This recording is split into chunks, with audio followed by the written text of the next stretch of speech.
Thank you very much, Mr. Chairman, and good morning. I want to thank Chairman Westerman, who, of course, is not here, Chairman Hurd, Ranking Member Huffman, and Ranking Member Ledger-Fernandez for your time and consideration of my legislation, H.R. 2827, to resolve the claims of certain land exclusively for the Miami Tribe of Oklahoma. I appreciate everyone's efforts to help move this much-needed legislation. I'd also like to thank Congresswoman Betty McCollum of Minnesota for her collaboration on this bill.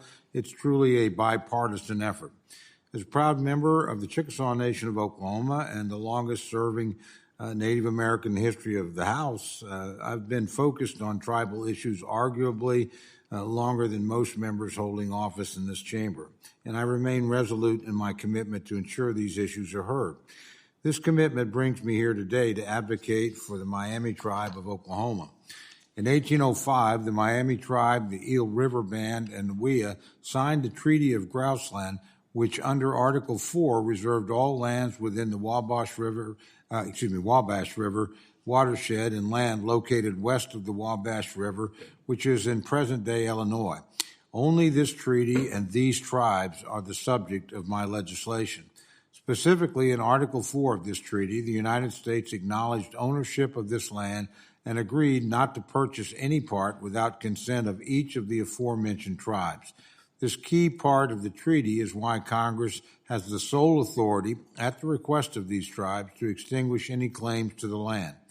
From 1805 to 1840, the United States transferred 2.6 million acres of land to non-native settlers in the area without having acquired title from the Miami, Eel River Band, and WIA under Article 4 of the Grouseland Treaty.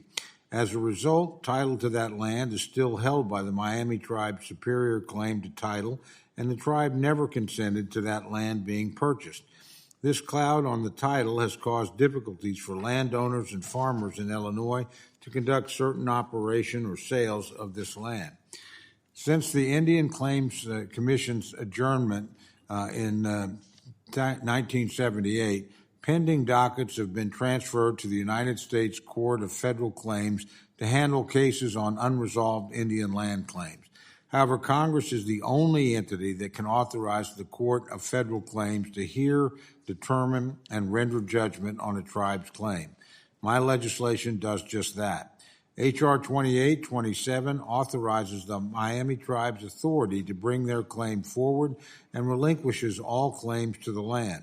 No monetary compensation is included. The legislation simply allows the tribe to have their day in court and cede their claim to the land in the way Congress always intended the process to be. This is a straightforward, bipartisan piece of legislation and does not set a new precedent for more tribes to bring their unresolved land claims forward.